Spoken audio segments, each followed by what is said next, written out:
Hey guys, tonight we begin with one of the most unwanted job descriptions in medieval Europe, the executioner.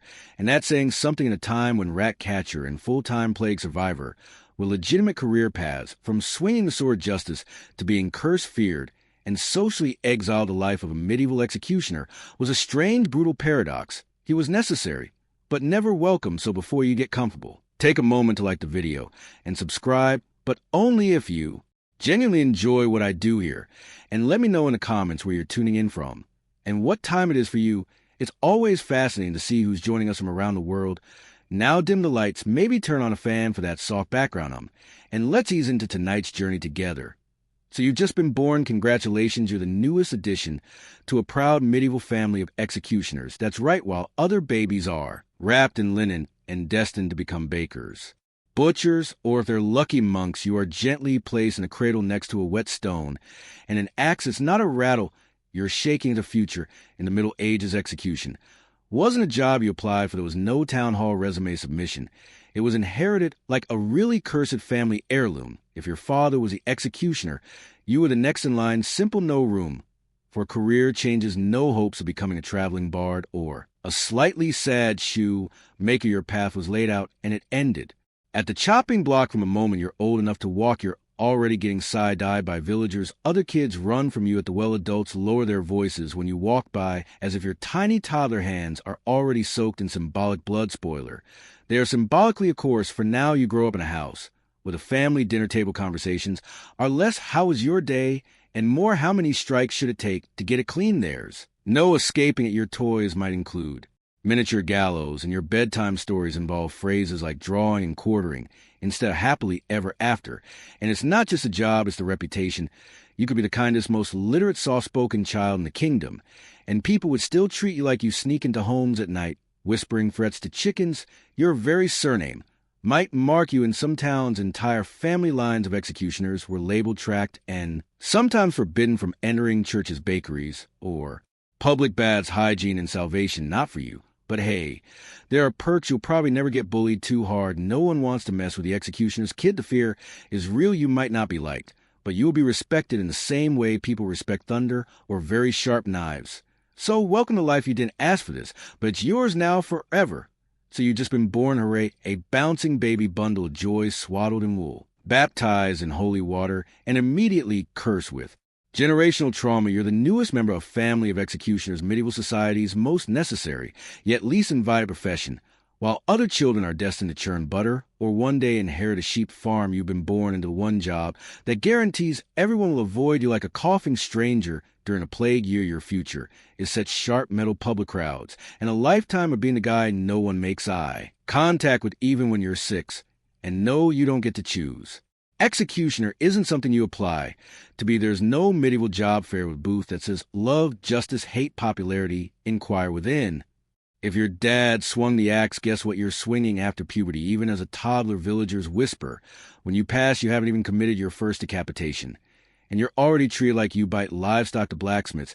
Kid gets candy, you get suspicious glances, and extra space in the pews. That is, if you're even allowed in church and family dinners. Less "how was your day?" and more "did you remember to oil the gallows chain?" Your bedtime stories don't feature dragons unless they're being hanged for heresy. Your toys include miniature scaffolds. Your version of hide and seek usually ends in people hiding and never coming back. You can't even marry out of most respectable families. Won't let their daughters within 5 feet of you, let alone the altar, which is probably fine since your family name has been whispered like a curse word for the past 3 generations. That's Carl's boy, you know, the one who swung too deep last winter. And sure, there are perks. No one bullies the executioner's kid. Even the local bully doesn't want to end up as practice. You develop a strong back, a steady hand, and a deadpan stare that gets you out of most social events, which is helpful because you're never invited anyway. So there's you're not just born, you're branded. You didn't choose the axe life chose you. And it's not letting go by the time you're old enough to grow a beard or swing a training axe. You've already accepted one core truth: the town needs you, but they'd prefer you stay out of sight, preferably behind a curtain, a hill, or a moral veil of plausible deniability. As a medieval executioner, your society's walking contradiction.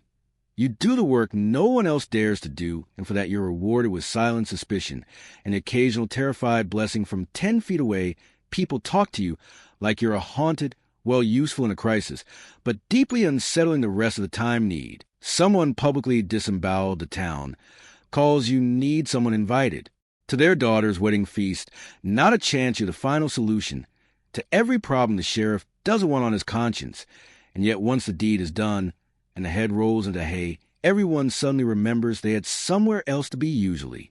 Anywhere that isn't next to you in court records you're referred to as the blade of justice in tavern gossip. You're that creepy guy who probably talks to skulls you could save a child from drowning, and someone would still whisper, yes, but how many people has he chopped in half?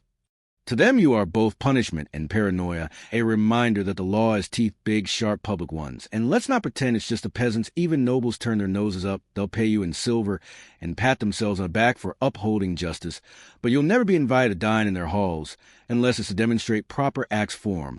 Between courses, best of all, if something goes wrong, let's say you botch an execution or someone gets squeamish mid-torture, it's your head on the proverbial and possibly literal chopping block. The same crowd that cheered your last performance will turn on you faster than a spooked chicken. You're not a man, you're a tool, and everyone pretends you don't exist unless they need something violently removed. So yes, the town needs you, but they'd rather you come in the back door, wear a hood, and leave before sunrise, while other boys are learning how to plow fields, shoe horses, or they're especially blessed read your education is a bit more specialized. You're not studying scripture or sewing techniques. You're learning how to sever spines in one clean stroke. Welcome to your childhood apprenticeship, where precision isn't optional and failure doesn't just cost lives, it ruins your reputation before you even get one. Your father or some grizzled older executioner with arms like tree trunks teaches you the sacred art of not messing up in front of crowd. Because while everyone may pretend they hate what you do, they absolutely will. Judge your form footwork and follow through like it's a medieval Olympics. Your curriculum includes chopping techniques, because missing the neck by even an inch turns justice into a comedy show anatomy, because you need to know which bones are easiest to crack and which ones will make your axe bounce back in public humiliation, and stage presence, because let's face it, every execution is a public performance. You're the final act, the main event, the reason people leave their farms and bring their kids to town square. Think of it as dinner theater. But instead of dessert, there's dismemberment. There's no practice dummy, unless you count the occasional pig carcass or extremely unlucky rebel. Most of what you learn is on the job. And let's be honest, everyone remembers your first time especially. If it doesn't go well, especially if you freeze or shake or, heaven forbid, take more than one swing, nothing haunts you like a half-beheaded criminal. And an impatient crowd, you're trained to be calm, efficient, unshakable, but no one teaches you how to cope. There's no medieval HR department, no stress leave, know how to not think about severed heads, self-care scroll. You just sharpen your blade, swallow your guilt, and get ready for the next performance. And what do you get in return for your finely honed lethal expertise? Not admiration, not gratitude, just silence, maybe a few extra coins, and a lingering stench of death on your clothes. And so you're not just trained to kill, you're trained to carry the weight of it quietly. Picture this: it's a sunny morning. The market square is bustling. Bakers are selling bread that smells vaguely edible. Blacksmiths are banging away with impressive confidence, and the butcher is enthusiastically waving a cleaver. Everyone is shouting prices, gossiping, living their little medieval lives. And you show up, the crowd parts like you're carrying a plague in one hand and a severed head in the other. And to be fair, sometimes you are, but even when you're just there to buy turnips, people scatter like rats from a torch. You see, executioners were often forbidden or heavily discouraged from even entering public markets. In some towns, you had to wait until after hours to buy food. In others, you had your own special corner, shame, where vendors left your goods out for you to collect like a cursed medieval DoorDash. Why? Because apparently the man who handles legal killings is somehow too unclean to touch you. Radish if you dared to mingle with the regular folks it got. Awkward fast merchants would grab your coins with tongs, or worse, refuse them altogether. You could be holding clean silver, and they'd act like you'd handed them a live scorpion dipped in guilt. Oh, no, not from you, good sir. We're out of cabbage today. Children are yanked away. Crosses are made. One particularly dramatic fishwife spits every time you walk. By not you, just near enough to make her feelings perfectly clear. Touching goods was risky business. If you picked up a loaf of bread, no one else would want it. If you so much as graze the apples, that entire crate might be dumped in a ditch out of sheer spiritual panic. One brush of your cursed executioner fingers, and it's farmed to forbidden. Eventually, most executioners learned to send someone else to do their shopping. If they could, a relative, a bribed servant, anyone with a less unsettling aura, someone whose hands didn't smell faintly of burning justice. And so you retreat, again back to your lonely dwelling your private food supply. You're increasingly antisocial lifestyle, because even when you're off the clock, the town still remembers who you are, and they'd really prefer it if you didn't touch the cheese. Congratulations, you got your own place. Unfortunately, it's not in town, not even close. Your new address is beyond the northern gate, past the gallows, next to the wild boars. As a medieval executioner, you don't just get the cold shoulder, you get full-on banishment. By zoning law, you're not allowed to live inside the city walls with the normal people. Instead, your residence is somewhere between a hermit's hut and a haunted outpost. You're less village member and more unpleasant forest NPC. There's a reason for this, of course, a combination of superstition, religion, and good old-fashioned hypocrisy. The same folks who hire you to swing an axe at 10 a.m. don't want to risk your allegedly cursed energy wafting to the neighborhood by 6 p.m. Your house is usually located near the execution grounds, because that's convenient for who exactly remains unclear. Not for you. Certainly you live in the shadow of your work, literally gallows creaking in the wind, crows eyeing you like you're next, sometimes corpses still hang in view of your breakfast table. Bon appetit, the place itself. It's yours, technically a gift from the city, which is medieval, for we dumped some lumber in a field, and say good luck. Drafty, damp, and wonderfully secluded, your home might be the only one in Christendom with a doormat that says, "Abandon hope ye who enter here." Not for visitors, but for your own self-esteem. No neighbors, no casual strolls, no visiting merchants or passing monks. Just you, your tools, and the occasional raccoon with no sense of personal space. You might hear the church bells in the distance, but you won't hear the laughter of the marketplace. You're close enough to serve the town, but far enough to never belong to it. And when storms roll and who rushes to check on you, no one in the town forgets you exist. Until the next criminal needs a very final solution. So there you live outside the walls, a man apart, visible only when your presence is required, like thunder, ominous, functional, and best appreciated from a distance. So you're an executioner. You live outside the walls. Your handshake is treated like biohazard, and your grocery runs require diplomatic finesse. But surely you can find comfort in family. Right. Well, here's the thing medieval executioners did have. Families, they just had a hard time starting them. See, once your occupation is known, your dating prospects plummet faster than a heretic through a trapdoor. No one wants to marry the guy whose job description includes a phrase, "clean up arterial spray." Respectable families lock their doors when you walk by. Fathers hold their daughters closer. Even the town drunk who once proposed a goat looks at you and says, "Bit much, don't you think?" So your dating pool ends up being shallow, very shallow. Often the only people willing to marry executioners are other outcasts, grave diggers, knackers, lepers, or if you're lucky, widows whose standards have taken serious structural damage. Romantic candlelit dinners, try conversations whispered in alleys, so no one sees her talking to you.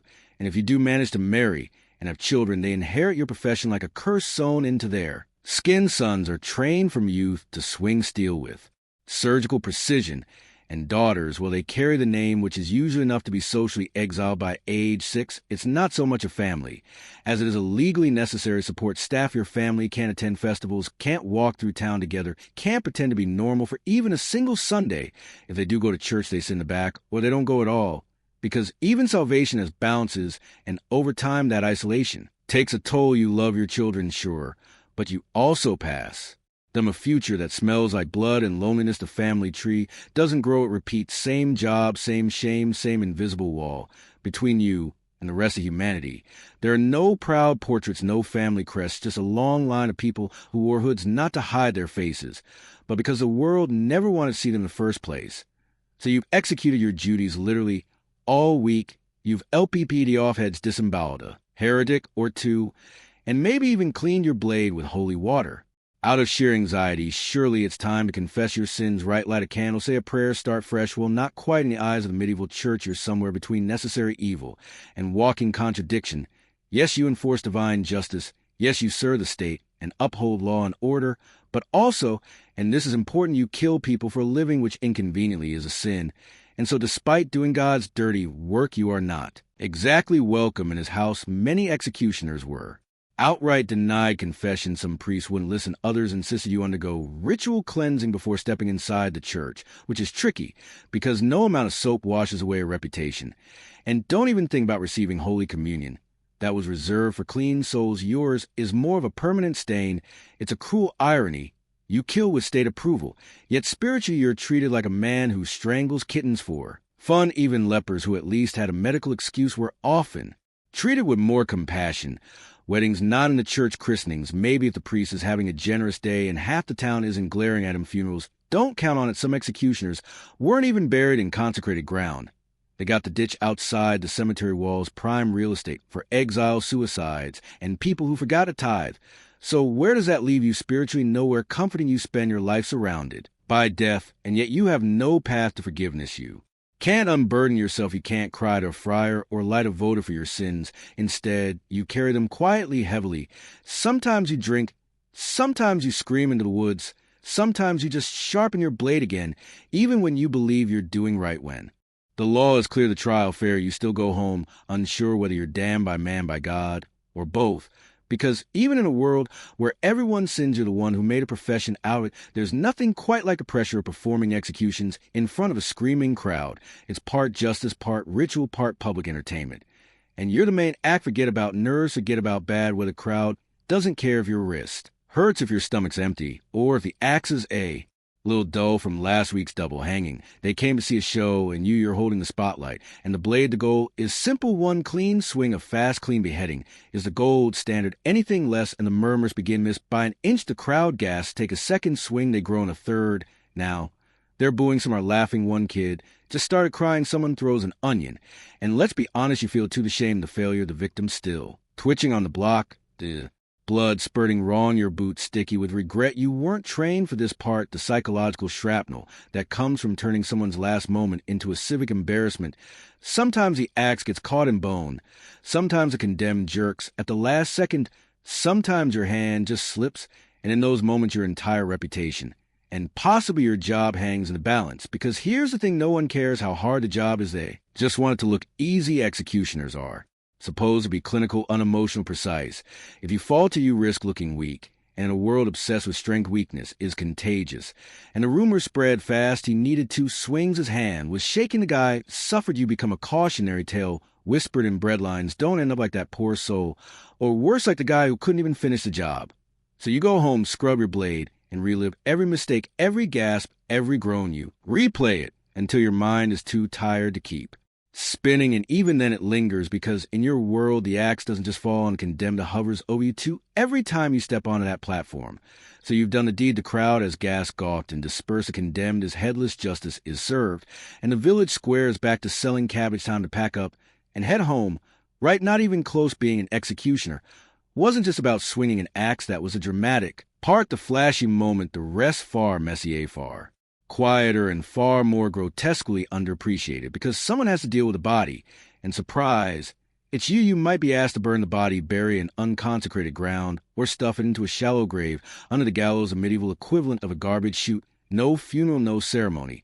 Just a faint hope that the local dogs don't dig it up, and you don't get gloves or soap or a break. You are effectively the sanitation department of death, the final cleaner of sin, the silent janitor of justice, and no one thanks you. In fact, the same people who cheered the execution now avoid you even harder, because you smell like ash and entrails. There are also the side jobs, torture that's on you, branding criminals. You again, public shaming setups. You're the guy with the hammer and nails. Sometimes they'll even have you flog someone while reading scripture aloud, multitasking your way through a moral meltdown. Oh, and if a noble demands discretion, guess who's cleaning up the noble's mess with 0 witnesses, and a very real understanding that if anyone talks, their next executioner by title, yes, but by function, your medieval society's all-purpose horror technician.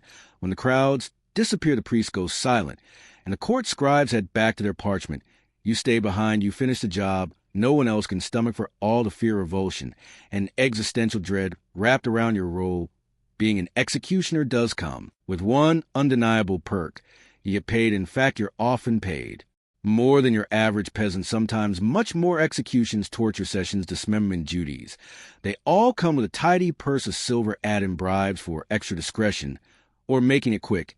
And you might even find yourself with the kind of money that makes bakers envious. But here's the catch: you can't spend it like a normal person. You walk into a tavern with a jingling pouch, and suddenly the room gets real quiet. The barkeep pours your ale, then wipes the counter like your presence is a stain. You tip him double. He still won't look you in the eye. You go to buy a new tunic, and the tour hands you the finished product with tongs. The coins you give him are real, but to him, they're cursed blood money. He mutters as if the silver will bite him, and heaven forbid you try give charity.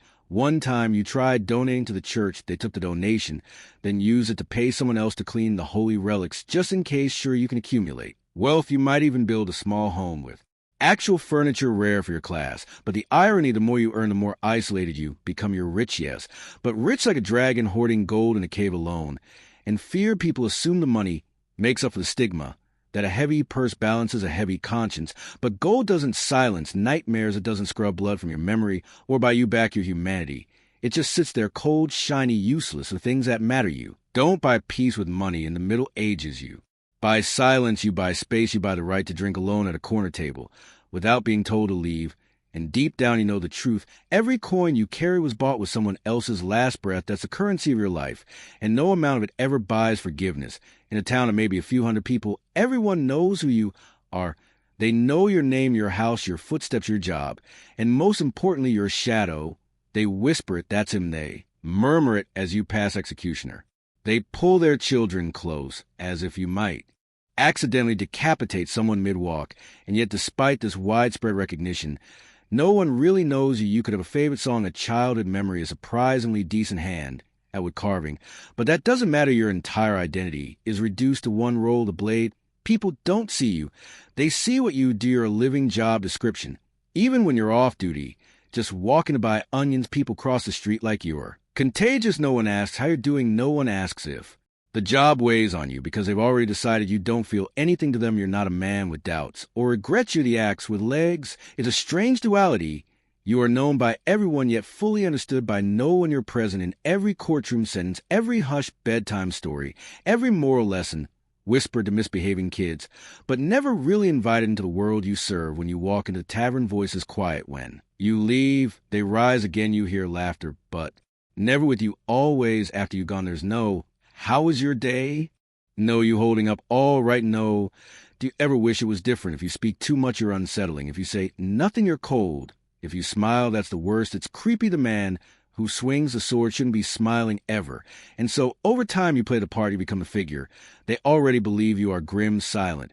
And carved from stone you learn to stand still, to gnaw, to fade. Because while everyone in town knows your name, not a single one of them knows you're a myth with a pulse, and necessary, ghost, familiar and function, alien, and everything else. After a long day of dismemberment, blood-stained boots, and polite public trauma, you finally return home to your charming little hut outside the walls, surrounded by silence and a slight smell of eye. You take off your cloak, you lay down your axe, you sit at the edge of your straw mattress and try to be human again, but the nightmares are already waiting. You lie down and close your eyes, and there they are, the faces, not heroic, not villainous, just people. Some screamed, some cried, some mumbled prayers with trembling lips, some looked you straight in the eye as if to say, you know this is wrong.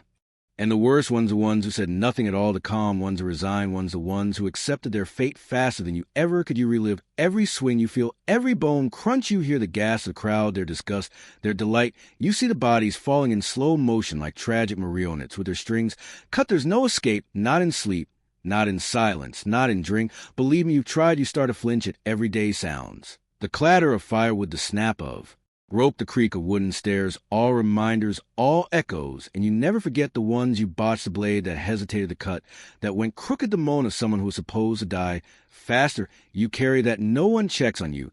There's no medieval counselor for post-traumatic decapitation. Disorder, you don't write letters, you don't cry in public, you stare into fire and hope your soul doesn't go fully numb before your hands do. Sometimes late at night you ask yourself, what if they were innocent? What if justice got it wrong? What if I got it wrong?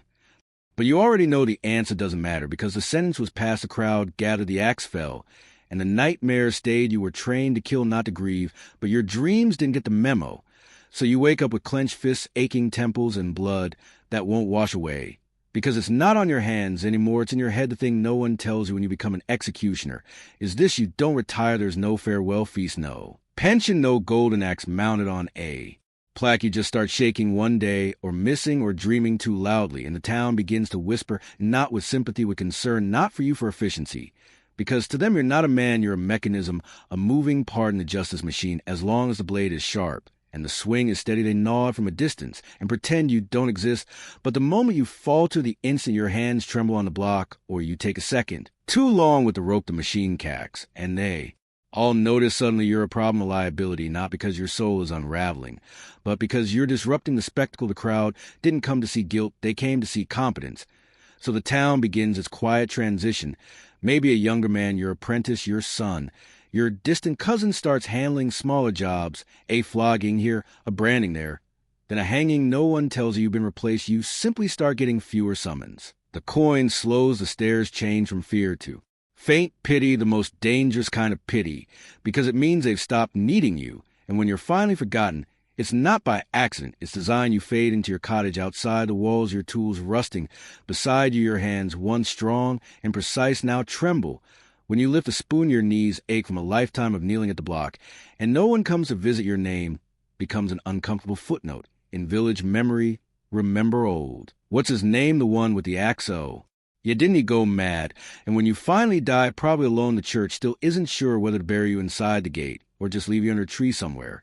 Because in the end, you were never part of the town. You were a service, and services, when worn out, are quietly discarded. At first a job, made sense of condemned, were thieves, murderers, heretics. You, the arm of the law, the edge of justice. You didn't question, you executed. Efficiently, publicly, without hesitation. But as the years dragged on and the block grew slick with repetition, something began to itch beneath the surface of your certainty. It starts small, a man sentenced for stealing a loaf of bread. He had 5 children, no defense, just hunger. Then a woman accused of witchcraft because she muttered prayers in the wrong language. You saw the fear in her eyes, the absolute confusion, as the noose slipped over her neck. And then the nobles, the ones who ordered deaths not because of guilt, but because of politics, land jealousy, or the need to make someone disappear, you start to realize you're not just burying criminals, you're burying secrets. The executioner's block becomes a filter, one that sifts out the inconvenient, the poor, the powerless. And you're the final stamp, the one who makes it irreversible. You want to believe in law and structure, in right and wrong. But the voices that once declared guilt so confidently now ring hollow. You've heard the crowd cheer as a man screamed. You've seen magistrates exchange glances like merchants haggling over a soul. And you were always told it is not your place to judge. You only carry out the sentence. But what happens when a sentence is wrong? There's no room to ask, no confessional booth, no forum. You sit alone at night, sharpening your blade, wondering how many lives were ended because someone needed a message sent. And you can't say anything, not just because it's dangerous, but because who would listen to you, the executioner? No one believes a man who wears a hood. You don't get opinions, you get orders. So you bury justice one stroke at a time. Not because you want to, but because you have to. Because in this world, truth is a luxury, and you're just a broom that sweeps it under the scaffold. And the worst part, you're starting to think you were never justice's sword, just its grave digger. You spent your life in service, not to glory, not to gold, not even to justice, just to duty, the grim, blood-soaked kind no one talks about at feasts. And when your end finally comes, it isn't dramatic, no poetic final words, no family gathered at your bedside, just a cough that doesn't go away, a slow fade in a straw stuffed bed that still smells faintly of iron and damp rope, one final breath. And that's it, no bells toll, no priest rushes to your side. No one weeps. Your body is found by a local boy, or maybe not found at all, until the smell becomes a problem. The town, Claire marks your passing in one sentence, scribbled on the back of a tax ledger: executioner, deceased replacement. Pending, there's no funeral procession, no card headstone, maybe a wooden marker if someone remembers, but it won't last the winter. You're not buried in the churchyard. Of course, you're laid in the earth outside the gates, the same gates you were never allowed to pass through in life. Executioners, after all, were unclean, tainted, useful, disposable. You were the one who buried hundreds. And yet no one truly buries you. The town moves on quickly.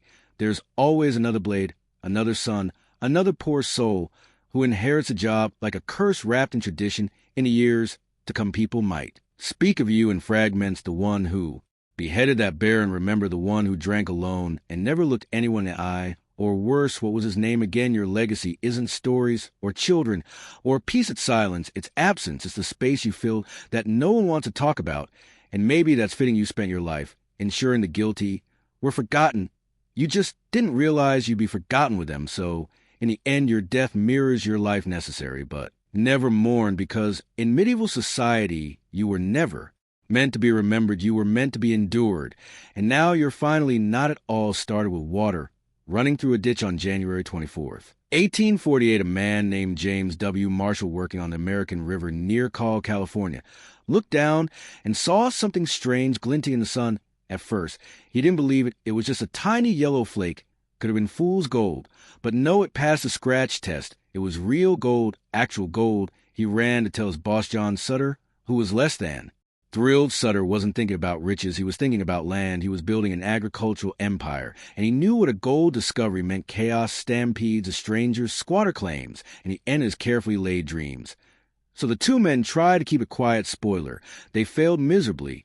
Within weeks, the rumors spread like wildfire, literally faster than the mail system. Locals were showing up with pans and pickaxes people. Abandoned jobs, midship sailors jumped ship in sand. Francisco and vanished into the hills. Newspapers didn't even bother fact-checking gold found in California. Was printed like gospel, and then all hell broke loose that summer. President Polk confirmed the discovery in a speech to Congress. That was that the genie was out of the bottle by 1849. Over 90,000 people, nicknamed 49ers, were pouring into California by land, sea, and every miserable in-between route imaginable, and what started as one man squinting into a ditch became the largest mass migration in U.S. history. But here's the thing: Marshall never got rich, neither did Sutter. The discoverers ended up broke, bitter, and pushed aside as the gold fever they unleashed consumed everything. So picture one accidental flicker in a muddy trench led to a global stampede, reshaped the map, fueled American expansion, and catapulted California from sleepy frontier to statehood in just 2 years.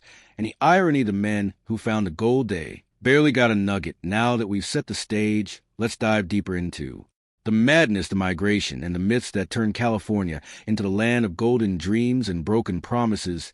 Imagine you're a farmer in Ohio or a shopkeeper in Boston in 1849. You hear the whispers, see the headlines, gold mountains of it just lying there for the taking in California.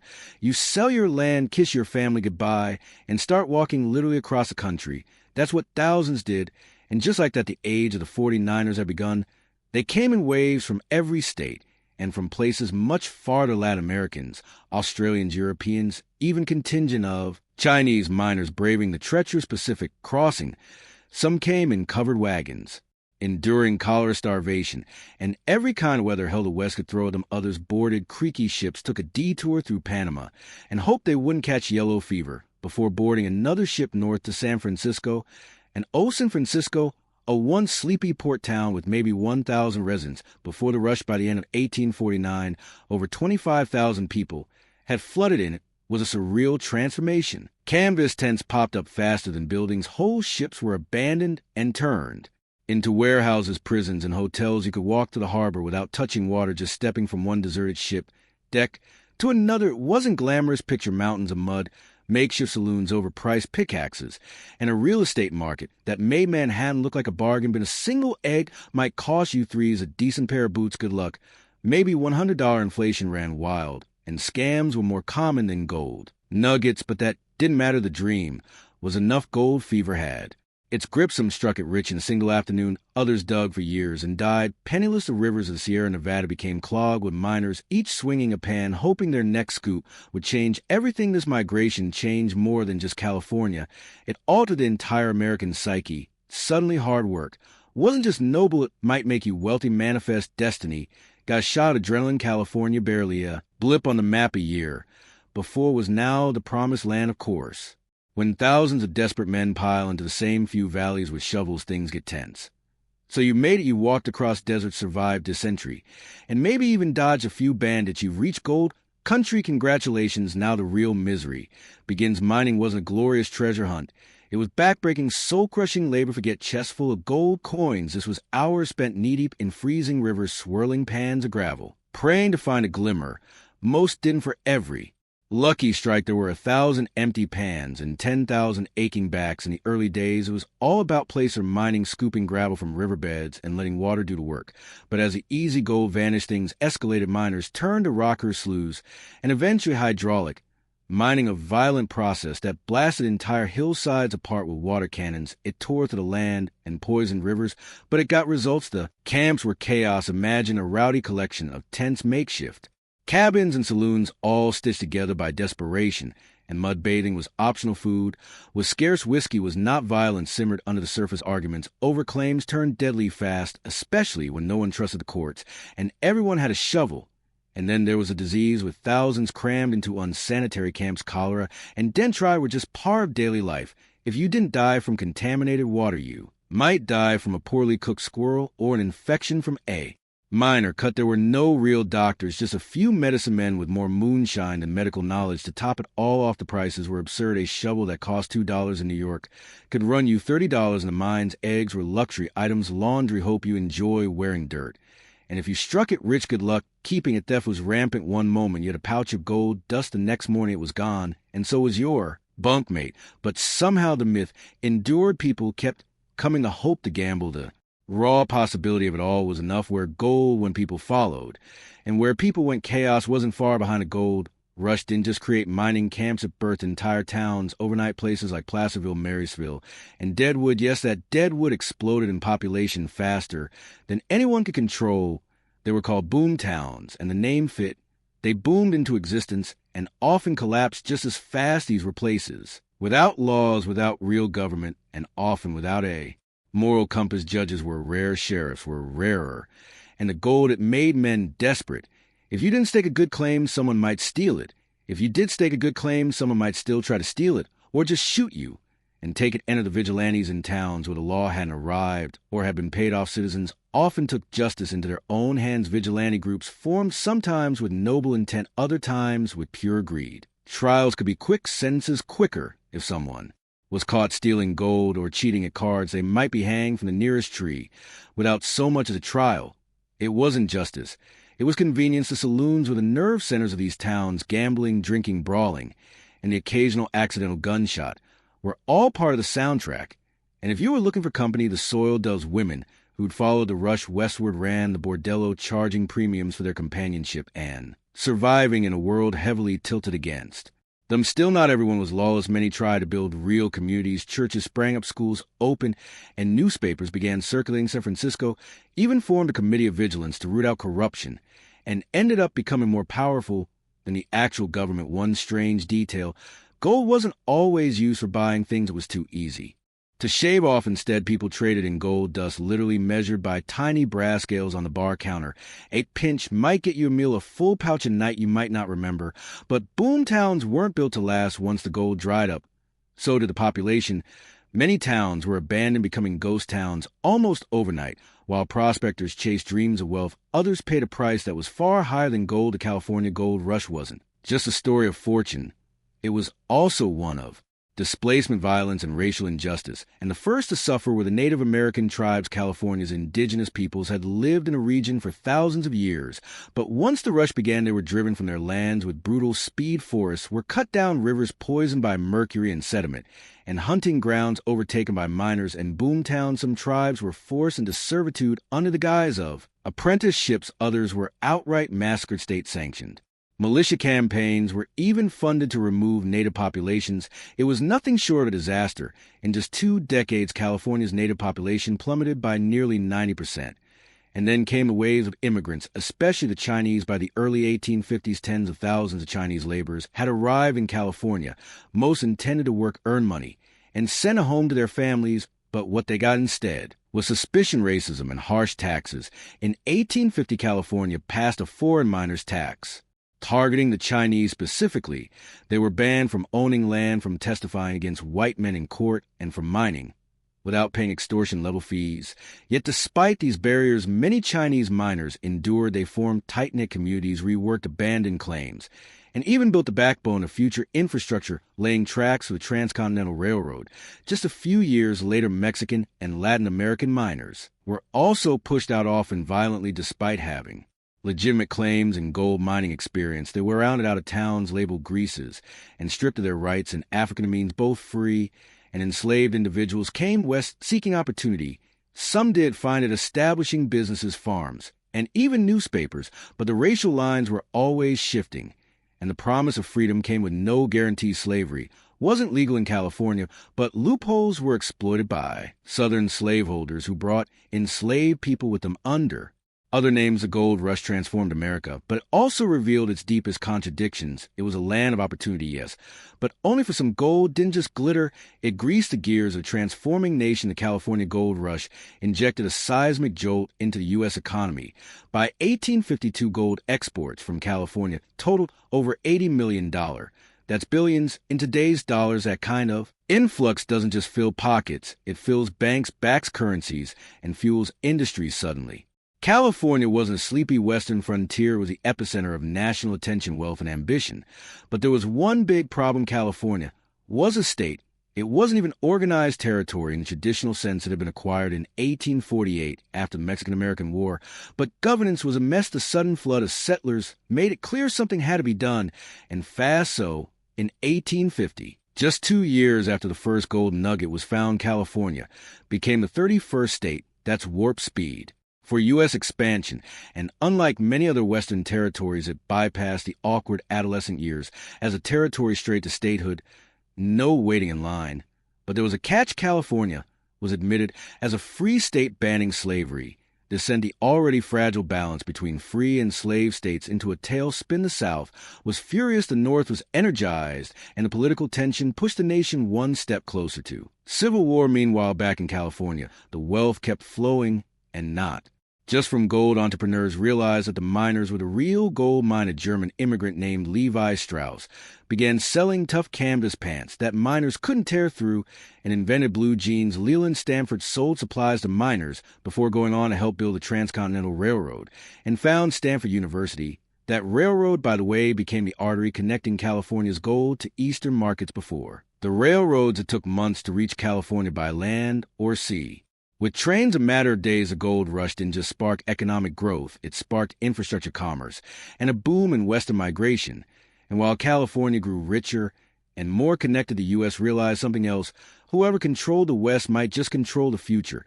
If the gold rush turned men into legends, it also turned landscapes into battlegrounds. The earliest mining efforts were relatively low-impact pans, shovels, maybe a rocker box along a riverbank. But as the surface gold ran out, miners turned to more aggressive methods. That's when things got ugly. By the mid-1850s, hydraulic mining arrived. Picture this: massive nozzles called monitors shot water with enough pressure to blast entire hillsides apart. Entire mountains were turned to mud slurry in a hunt for tiny flakes of gold. It was fast, efficient, and utterly devastating. Trees were flattened, hills disappeared, rivers ran brown for miles. Sediment from hydraulic mining clogged ravines and flooded farmlands at once. Fertile Central Valley began drowning under tons of mining debris. The Sacramento and San Joaquin rivers overflowed not just from rainfall, but from the unnatural buildup of displaced earth. Crops died, towns flooded, fish populations collapsed. It wasn't mining, it was slow-motion environmental warfare. Miners also used mercury to help separate gold from sediment. It worked, but the mercury didn't disappear. It seeped into soil, flowed downstream, and poisoned ecosystems. To this day, mercury from the gold rush era is still found in California's waterways nearly 2 centuries later. Eventually, the destruction became impossible to ignore. In the 1880s, a group of Central Valley farmers sued a hydraulic mining company in a case that became a national landmark. Woodruff Vare North Bloomfield Gravel Mining Company. The farmers won, and in 1884, hydraulic mining was effectively banned, the first major environmental ruling in U.S. history. But the damage had been done. The California landscape had been reshaped, sometimes beyond recognition. Forests turned to barren mud flats, hills hollowed out, and never recovered rivers were rooted, ecosystems upended. And yet the gold rush also sparked the beginning of America's environmental conscience. As people saw the toll, voices began to rise, calling for balance, for responsibility, for protection of the land. These were the seeds that decades later would grow into national parks and conservation movements. The gold rush built dreams, yes, but also left scars. By the late 1850s, the richest gold veins had been tapped. Boom towns began to empty, and the pickaxes were traded in for plows, pens, and printing presses. But the gold rush wasn't fading. It was transforming. What started as a chaotic scramble became a cultural myth. The California gold rush etched itself into the American imagination as a story of adventure, freedom, and reinvention. Newspapers spun tales of lucky strikes and overnight millionaires, while dime novels turned grubby prospectors into rugged heroes of the West. Of course, reality was messier, but myths rarely need facts. The prospector became an American icon. Weathered hat, long beard, gold pan in hand, never mind that most real miners were broken broke or buried in shallow graves. The image stuck. California became synonymous with opportunity. The American dream suddenly had a location. Even phrases we still use today were born in this gold-soaked era. Striking it rich, panning for gold, and yes, even a mother lode, they all echo the lingo of 1850s mining camps. And let's not forget the iconic Levi's jeans, born from the rugged needs of miners and eventually adopted by the world. Cities like San Francisco leaned into the legend.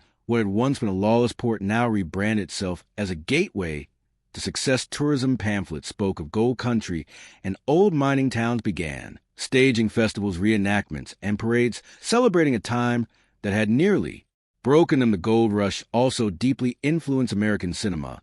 Westerns romanticized a lone miner with a heart of gold fending off claim jumpers and wooing saloon girls. It wasn't accurate, but it sold tickets and helped cement the frontier myth in popular culture. But beneath the glamorized legends lay harder truths of environmental damage, racial exclusion, and lives lost in pursuit of fleeting glitter. Still the dream endured, and perhaps that was the point, because the gold rush wasn't just about wealth. It was about hope, the belief that if you were brave or lucky or stubborn enough, you could change your life with a shovel and some grit. The California gold rush officially ended in 1855, but its impact never really stopped. California, once a remote Mexican frontier, had become a powerhouse. Within just a few years, it had gained statehood, reshaped America's economy, and attracted people from every continent. But more than that, it had become a symbol of reinvention, of ambition, of what might still be buried just beneath the surface. The population surge didn't just bring gold hunters. It brought builders, teachers, merchants, and dreamers. Former miners started farms, businesses, newspapers. The infrastructure bill for gold was repurposed. The growth roads turned into trade routes, camps into cities, and shacks in a home. San Francisco went from a mud-soaked outpost to a thriving metropolis practically overnight. And the gold rush didn't just leave physical scars, it left an emotional blueprint. That same gamble-it-all attitude would later fuel the rise of Hollywood, Silicon Valley, and the counterculture movements. Whether it was celluloid, silicon, or psychedelics, the idea was the same: come west, try something wild, and maybe, just maybe, you'll strike gold. Even the tech boom of the late 20th and early 21st centuries echoes the spirit of 49 young entrepreneurs fueled by belief and caffeine, rushing into California with nothing but a laptop and a dream. It's not so different from those dusty miners with pickaxes and high hopes. But the gold rush also reminds us of what ambition can cost. Native communities, decimated ecosystems, disrupted inequality baked into the economy from the very start. For every lucky strike, there were hundreds left behind, forgotten in the footnotes. Today, remnants of that era still the landscape: ghost towns, rusted mining equipment, and winding trails through the Sierra Nevada. Museums preserve the artifacts, schools teach the legends, and tourism boards sell the fantasy. But the deeper legacy lies in the psyche. The gold rush gave America a permanent sense of urgency, the idea that something bigger, better, richer is always out there. All you have to do is chase it. So when you hear the phrase California dream, remember it started with shimmer in the dirt and 1,000 men willing to risk everything for a shot at something more, long before anyone carved laws into stone or inked treaties onto papyrus. Trade was already shaping the ancient world. It began not with maps or merchants, but with footsteps, worn tracks across hills and valleys trodden by prehistoric peoples in search of what they lacked. Long before the Silk Road, the Amber Road, or the Spice Route, there were trails of salt stone and survival. Imagine a time before writing, before cities, when humans lived in scattered tribal groups, bartering goods out of necessity. One village had flint, another had shells, a third had access to salt, a precious preservative in a world without refrigeration. Somehow, those items moved, traded hand to hand, tribe to tribe, across vast and difficult terrain. And the evidence is clear. Obsidian from Anatolia shows up in Neolithic dig sites hundreds of miles away. Baltic amber turns up in graves as far south as Mainian Greece. Someone long before borders and bureaucracy was moving these goods. These first trade routes were not carved or engineered. They were organic, dictated by nature. Rivers became highways, mountain passes became corridors, forest trails became lifelines. And with each passing generation, these paths grew more defined. Hunters became traders, and traders became messengers, carrying not only goods, but also gossip stories. And even early religious ideas. Trade wasn't just about objects, it was about knowledge. It was how farming techniques, metallurgical skills, and even early artistic styles spread between cultures. A tribe that learned how to smelt copper from another might change its entire way of life. A decorative motif shared through traded pottery might inspire a whole new artistic tradition. These exchanges were slow, often spanning generations, but they were revolutionary, and all this happened before writing existed. The legacy of these early routes lies in their persistence. Many later trade roads, like parts of the Silk Road or the Arabian incense trails, followed the same general paths. First used by prehistoric traders, these invisible highways were the nervous system of early human connection, a web of trails that held the world together long before anyone ever drew a map. by 3000 BC, the scattered barter trails of prehistory had evolved into something more sophisticated structured commerce between cities' kingdoms, and eventually empires. Nowhere was this transformation more dramatic than in Mesopotamia, the land between the Tigris and Euphrates, often called the cradle of civilization. It was also the cradle of ancient commerce. The Sumerians and later the Akkadians and Babylonians weren't just farmers and builders, they were traders, and they knew the value of keeping records. Around this time, they developed uniform, one of the earliest known writing systems. At first, it was used to track goods, how much grain was traded, how many goats exchanged, what quantity of beer was delivered to the temple storehouse. In other words, writing was born out of the need to manage trade. These Mesopotamian cities didn't have everything they needed, so trade became essential.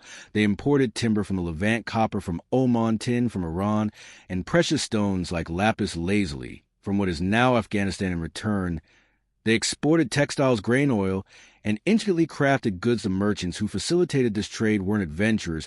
They were professionals, often backed by temples or royal houses with contracts, ledgers, and risk-sharing agreements. Mesopotamia's trade routes extended overland along waterways. The Euphrates and Tigris served as the main arteries, with barges fingering goods between cities like Uruk and Babylon. Overland caravans of donkeys carried goods north Anatolia or east toward Elm. Trade wasn't just economic.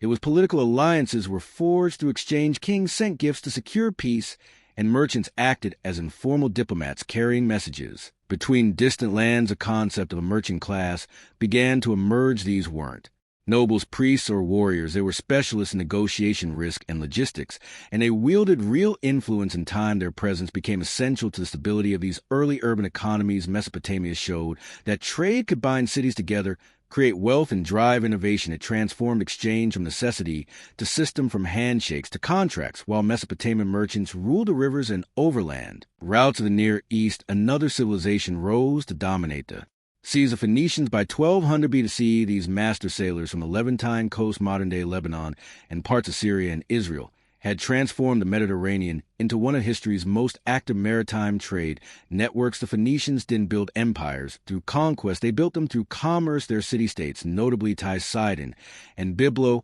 were small but fiercely independent, and they shared a common gift, the sea. With narrow strips of land and limited agriculture, these cities turned to the waves for survival, and they did more than survive. They thrived. Phoenician ships were fast, durable, and ahead of their time. They pioneered the use of bareme ships with 2 rows OES, making long distances sea travel more efficient and reliable. These vessels crisscrossed the Mediterranean, trading everything from timber and glass to the famed Tyrian purple dye extracted from sea snails, and worth its weight in gold. But perhaps their most lasting legacy was what they carried along with their cargo. The alphabet, the Phoenician writing system, with its 22 continental letters, would go on to inspire Greek, Latin, Arabic, and Hebrew scripts, the backbone of modern written communication. They established trading posts from Cyprus to Carthage, from Sicily to southern Spain. Carthage itself, which later became Rome's fiercest rival, started as a humble Phoenician outpost. These coastal colonies created a commercial network that rivaled any terrestrial empire, and Phoenician trade wasn't just about moving goods. It was about cultural diffusion through their interactions. They spread technologies, religious practices, and art styles across 3 continents. Egyptian scarabs ended up in Iberian maritime routes, not by conquest, but by commerce. Muslim merchants established communities in Indian ports on the Swahili coast, and as far east as Indonesia. Local rulers often converted for economic advantage, embedding religion into trade. Ports like Calicut, Zanzibar, and Malacca became multi-ethnic melting pots. You could hear Arabic, Tamil, Swahili, and Chinese spoken in a single market. These weren't backwaters, they were global hubs. Centuries before globalization became a buzzword, ship technology also advanced rapidly. The dhow, with its triangular sail, became the vessel of choice. Agile and fast Chinese junks, massive ships with multiple decks and watertight compartments, later joined the mix, especially under the voyages of Admiral Django. In the 15th century, what made the Indian Ocean trade special wasn't just its scale, but its collaboration. Unlike the territorial empires on land, the sea trade relied more on mutual benefit than brute force, at least until later European intervention. As trade routes matured, powerful empires began to realize something crucial. Controlling the road meant controlling the wealth. From the Persian royal road to Rome's stone highways to the mountainous trails of the Inca Empire, These overland routes became tools not just of commerce, but of dominance diplomacy and statecraft. Let's start with the Achaemenid Persians. By the 5th century BC, their royal road stretched over 1,600 m from Susa to Sardis. It was a logistical backbone of their empire, allowing messengers, soldiers, and merchants to move rapidly across 3 continent. Stations were placed every few miles with fresh horses, and guards, a royal courier, could cover the entire road in just over a week, unheard of a time. And along with messages, merchants flowed, too, paying tolls that filled imperial coffers. Next came Rome, whose obsession with roads was legendary. All roads lead to Rome wasn't just a saying, it was policy. Roman roads were feats of engineering laid with stone cambered for drainage and marked by milestones. The via, begun in 312 BCE, connected Rome to southern Italy and became the prototype for a network that eventually spanned over 250,000 m.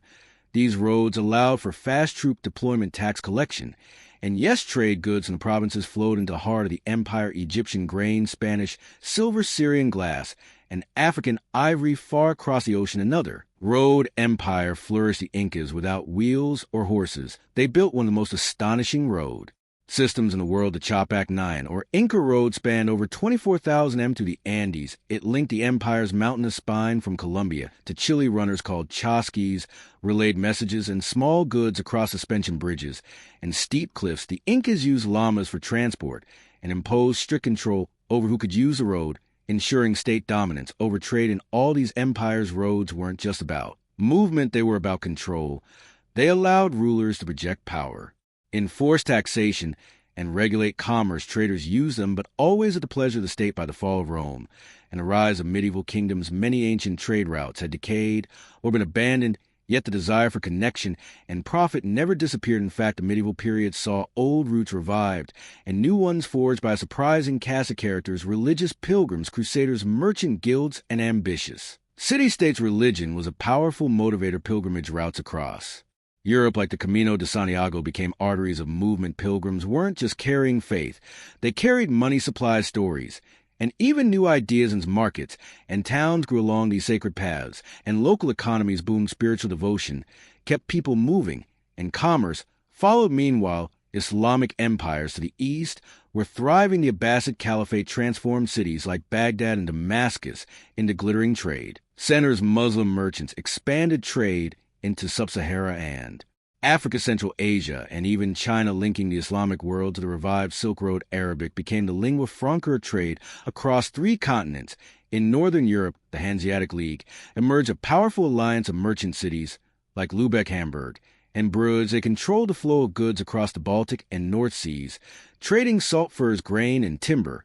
With their own navy and legal systems, they weren't just traders, they were an economic superpower. Italian city-states like Venice and Genoa took trade to the next level, positioned perfectly between east and west. They became middlemen for luxury goods arriving from Asia via the eastern Mediterranean. Spices, silks, and precious stones flowed through their ports, enriching powerful merchant families like the Medici. Then came the Crusades. While they failed to reclaim the Holy Land, they succeeded in reopening and expanding east-west connections. European crusaders returned, not just with scars, but with silk, spices, and new appetites. The result, a booming demand for Eastern goods and renewed interest in the overland and maritime trade routes that could deliver them. Guilds emerged to protect local economies, and standardized trade markets became fairs. Fairs became towns. Towns became cities. Trade wasn't just reviving, it was institutionalizing. By the late 15th century, the world was on the verge of a dramatic transformation.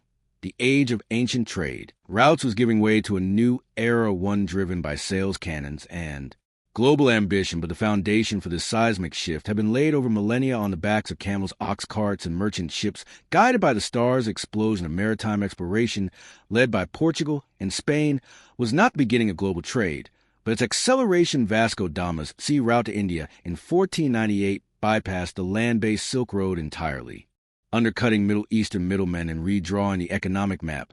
Suddenly, spices, silks, and porcelain flowed straight from Asia to Europe, faster, cheaper, and on a scale never before seen. Colonial empires soon followed. The Portuguese set up trading posts from Mozambique to Malacca. The Spanish sailed west and discovered the Americas, where gold and silver were extracted in vast quantities and shipped across oceans. The Dutch and English weren't far behind, founding East India companies that acted like governments with armies, navies, and monopolies on entire trade networks. Ancient land routes like the Silk Road faded in importance, but their legacy endured in infrastructure, language, culture, and commerce. Trade hubs like Samarkand and Constantinople, though diminished, retained echoes of their former glory. New cities rose from their legacy: Amsterdam, London, and New York, built on the same principles of connectivity and commerce. Modern trade routes, railroads, highways, air corridors, and undersea cables still trace the patterns established by ancient traders. Globalization may be powered by algorithms and cargo ships today, but its DNA comes from Phoenician sea lanes, Roman roads, and Indian Ocean monsoons. And the influence isn't just economic ideas, religions, technologies, even diseases all follow the trails of traders. A compass, the printing press, algebra, coffee, Buddhism. None of these spread without commerce. Trade didn't just move goods, it moved history. So next time you see a container ship glide across the ocean or a freight train rattle past, remember, it's not just steel and cargo. It's the echo of a Silk Road, caravan the shadow of Phoenician, galley the pulse of humanity, forever in motion, chasing not just profit, but connection. Tulum is not your typical ancient Maya city. While most Maya centers are buried deep in the jungle surrounded by dense forest and hidden temples, Tulum rises dramatically above the Caribbean Sea, perched on a limestone cliff overlooking turquoise waves. It's a postcard scene with a powerful history, a sacred coastal outpost that stood watch over both the land and the sea, located on the eastern edge of the Yucatan Peninsula. In what is now Quintana Roo, Mexico, Tulum was one of the last major cities built, and inhabited by the mayor. Its peak came relatively late, between the 13th and 15th centuries CE, during the post-classic period, just before the Spanish arrival. But despite its late bloom, Tulum left an outsized mark on Maya history. Its name means wall in Yucatec, mere reference to the thick limestone barrier that encloses the city on three sides. A fourth side, that's the open Caribbean Sea stretching endlessly eastward. This combination made Tulum uniquely defensible and symbolically significant. According to some accounts, the city may have originally been called Zamor, meaning City of the Dawn, likely in reference to its perfect alignment with the rising sun from its cliffs. Maya lookouts could spot merchant canoes gliding in from Cuba, Bice, and even Honduras. Tulum was a key node in a complex maritime trade network dealing in obsidian, jade, salt, honey, textiles, and dried fish. It connected inland cities like Cobra and Chichen Itzá to sea, and its wealth flowed through both canoes and caravans. But Tulum wasn't just a trade hub, it was a spiritual stronghold. Every building, every platform, and every shrine was carefully positioned, many aligned with celestial bodies or sacred dates in the Maya calendar. It was a city that watched the sky as much as the surf, and even after the Spanish arrived and the city was eventually abandoned, Tulum was never truly forgotten. Its ruins remain visible from the sea, a haunting reminder to passing sailors of a civilization that charted the stars long before Europeans arrived. Tulum may appear small compared to Maya giants like Chichen Itzá or Tikal, but its compactness is deceptive. Every structure within its stone walls was placed with purpose, guided by astronomy, spiritual belief, and strategic design. This wasn't just a city, it was a cosmic map carved into stone. At its core, Tulum's layout reflects a balance between the earthly and the celestial. The city is surrounded on three sides by thick defensive walls, each up to 5 m thick and 3 m high, a clear statement that Tulum was as concerned with protection as it was with worship. But within those walls lies a careful arrangement of temples, altars, and platforms that align with the heavens. The centerpiece of the city is El Castillo, not a castle in the European sense, but a temple pyramid that dominates the skyline. Built on a cliff edge, it served both as a religious shrine and a lighthouse for Maya sailors. When the sun rises directly behind it during key times of the year, it lights the facade in perfect symmetry. Some scholars believe it was used to track the solstices and equinoxes, allowing the mayor to align their rituals with the rhythms of the cosmos. Next to El Castillo is the temple of the descending god, named for the carved figure above its doorway, a figure with wings and an inverted posture believed to represent a celestial or fertility deity. This temple faces west, catching the sunset, and perhaps symbolizing the transition from day to night life to death, key themes in Maya spirituality. Many buildings are constructed on raised platforms and are oriented along precise axes, often northeast, southwest, or east-west. These were not arbitrary choices. They echo the mirror obsession with tracking Venus, the sun, and the lunar cycle. Even doorways and windows seem to frame celestial events at certain times of the year. Tulum's planners didn't just design a defensible city, They designed a spiritual calendar in stone. It was a place where architecture, astronomy, and mythology merged into daily life, rising above the turquoise sea like a silent sentinel. El Castillo is Tulum's most iconic structure, positioned at the edge of a limestone cliff. It commands not just the coastline, but the heavens, a fusion of engineering, astronomy, and sacred symbolism, though not as massive as the great pyramids of inland Maya cities. El Castillo was never meant to compete in size. It was meant to signal, built in stages. El Castillo likely served multiple roles: temple, shrine, watchtower, and possibly even lighthouse during the day. Its high elevation and stark stone facade made it visible from far out at sea for Maya sailors navigating the Caribbean in large dugout canoes. El Castillo marked both a physical and spiritual harbor, a beacon protection under the watch of the gods. But it wasn't just a daytime guide at night. Fires may have been lit within the temple atop the structure, paired with small windows and aligned with seaweed gaps in the reef. The glow could be used to help mariners safely reach Tulum's shore through narrow breaks in the coral. This would make El Castillo one of the earliest examples of a lighthouse-like structure in the Americas.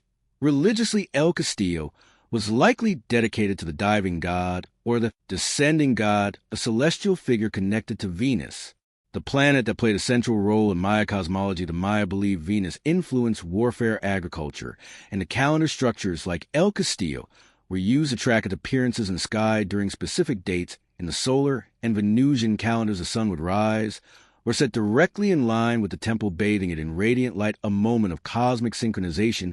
The temple itself is modest in size, but elevated for maximum visibility. Its stairways and niches suggest rituals were held atop, where priests performed ceremonies visible from the plaza and coastline below. Unlike massive ceremonial complexes inland, El Castillo wasn't about grandeur. It was about function, guiding ships, channeling solar energy, and connecting the sea with the sky. Tucked near the center, Tulum ceremonial core is one of its most fascinating and spiritually charged buildings. The temple, the frescoes, unlike the imposing height of El Castillo, this structure draws the eye not through scale, but through detail. The multi-level temple complex, rich with symbolism, iconography, and some of the finest surviving Maya murals on the Yucatan coast. The temple served a dual purpose: as a shrine and as an observatory. The upper level likely functioned as a ritual space for priests, while the lower chamber housed painted murals and stone carvings that brought the Maya cosmos to life. Though weather and time have eroded many of the original pigments, enough detail remains to offer a stunning glimpse into Maya spiritual thought. Inside, the fresco depict a pantheon of gods, deities, and supernatural creatures. Most prominent among them is a descending god, often shown upside down, a rare and intriguing figure in Maya art. This god, associated with Venus fertility and possibly bees, appears in multiple places throughout Tulum, reinforcing his importance to the city's identity.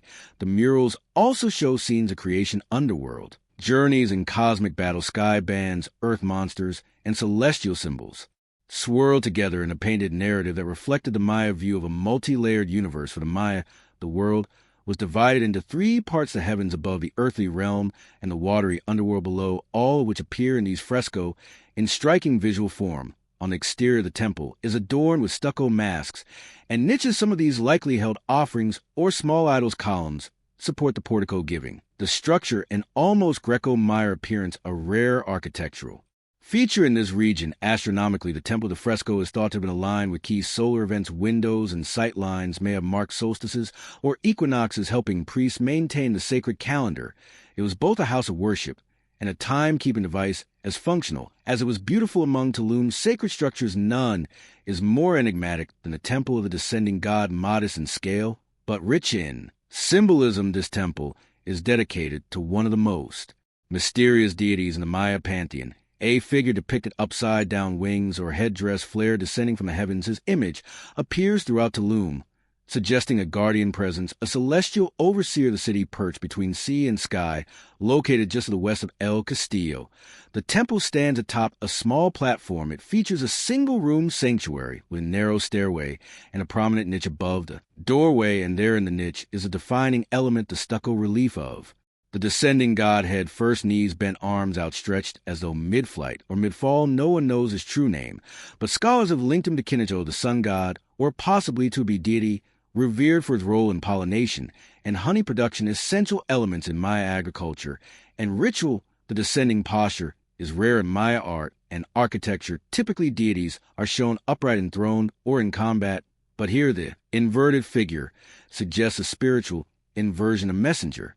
Between worlds bringing divine influence down into the human realm, some interpretations connect them to Venus, the morning star, a powerful celestial body in Maya astronomy associated with cycles of war rebirth, and sacrifice. The temple itself is aligned to capture the light of the setting sun, creating a dramatic visual spectacle during certain times of the year. This alignment may have signaled ritual dates or seasonal transitions for Tulum's priests. Such moments weren't just beautiful, they were divine appointments. Inside the temple would have held offerings, incense burners, and possibly the ashes or bones of elite individuals. Though small, it was a site of intense spiritual significance, a space to commune with the sky, interpret omens, and perform rites under the watching gaze of the descending god. This figure, with wings spread and body inverted, became a symbol of Tulum itself, a city that stood on the edge of land between sky and sea, at the turning point of the calendar and the cosmos. While Tulum is celebrated for its temples and astronomical alignments, its physical defenses tell a different kind of story, one of protection, strategy, and geopolitical awareness. Unlike most ancient Maya cities, which sprawled openly across the landscape, Tulum was built like a fortress. 3 massive stone walls encircle the inland sides of the city, while the fourth edge ends in a sheer cliff above the Caribbean. See, it wasn't just sacred, it was secure. The walls are impressive even today, up to 5 m thick, and as high as 5 m in some places, with narrow passageways that could easily be defended. These weren't symbolic boundaries.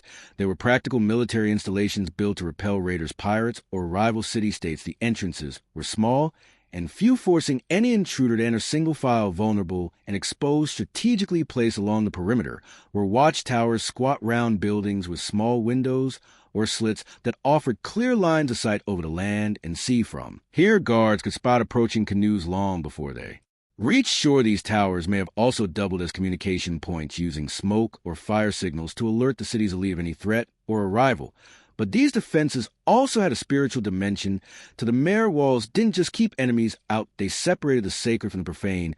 Inside the walls was holy space, where temples aligned with the cosmos, rituals echoed the stars, and every step was watched by the gods. Outside was the wilderness, the unknown, and the unstable world of politics and warfare. The positioning of Tulum also gave incredible control over both land and sea routes. It lay along the Maya coastal trade network, a major artery for goods moving up and down the Yucatan Peninsula. Salt, honey, jade, obsidian, and cacao passed through its gates. Any merchant sailing the coast would see Tulum's cliffside silhouette long before they reached it. A reminder of its power and protection. In Tulum's strength and sanctity were never far apart. Long before colonial ports and international harbors, Tulum was a thriving maritime trading post, a coastal checkpoint that linked inland Maya cities with the Caribbean world. Its location wasn't chosen for beauty alone. Strategically perched above the sea with access to sheltered landing beaches, Tulum was built to connect the Maya were expert seafarers. They carved massive dugout canoes from saber trees, some large enough to carry 20-30 people, and hundreds of pounds of cargo. These vessels paddled up and down the Yucatan coastline, traveling as far as modern-day Honduras to the south and the Gulf Coast to the north. With prevailing currents and consistent trade winds, Maya merchants followed well-established maritime routes that turned Tulum into a key stop. Goods flowed in from every direction. From the inland highlands came obsidian, jade, and cacao, valuable items used in ritual and elite exchange. From coastal regions, merchants brought salt-dried fish, cotton, textiles, honey, feathers, and shells. Tulum didn't produce all of these items itself. Instead, it served as a distribution point where goods could be stored, taxed, and redirected along the network. What made Tulum unique was its combination of sea access and defensive structure. Unlike open coastal towns, Tulum had walls. This meant not just protection from raiders, but also control over who came in and out. Goods were monitored. Elites collected tribute, and priests likely blessed the transactions, reinforcing the idea that trade and ritual were closely intertwined in Maya society. Foreign merchants may have passed through as well. Some ceramic styles and imported objects suggest contact with other Mesoamerican peoples, including those from central Mexico. And the Gulf Coast. Tulum was not isolated. It was plugged into a regional system that pulsed with economic, cultural, and spiritual energy. Canoes likely pulled into small landing beaches just below the cliffs, where goods were offloaded and carried up into the city. From there, they could be exchanged, stored, or carried Inland by human porters to major cities like Khobar, Tulum was a crossroads, not just of geography, but of identity. For centuries. Tulum thrived as a sacred stronghold and bustling trade port. But like all great cities, its dominance eventually faded by the time the Spanish arrived in the early 16th century. Tulum was still standing, but already in decline. Its walls remained intact, its temples still visible from the sea. But its golden age was clearly behind it. So what happened to Tulum's decline was likely gradual, not catastrophic. There's no evidence of war or violent destruction, no signs of mass fire or invasion.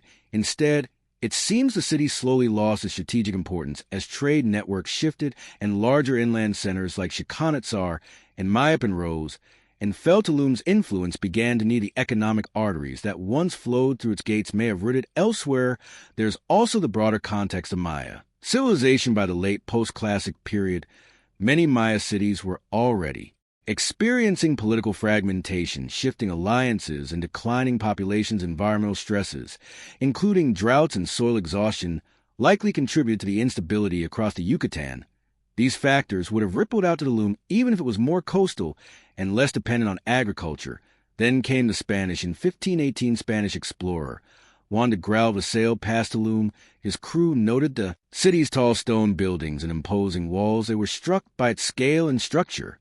A few years later, during Hernan Cortés' expedition to Honduras, the Spanish again passed by Tulum, remarking on its beauty and the towering temple that stood like a sentinel over the sea.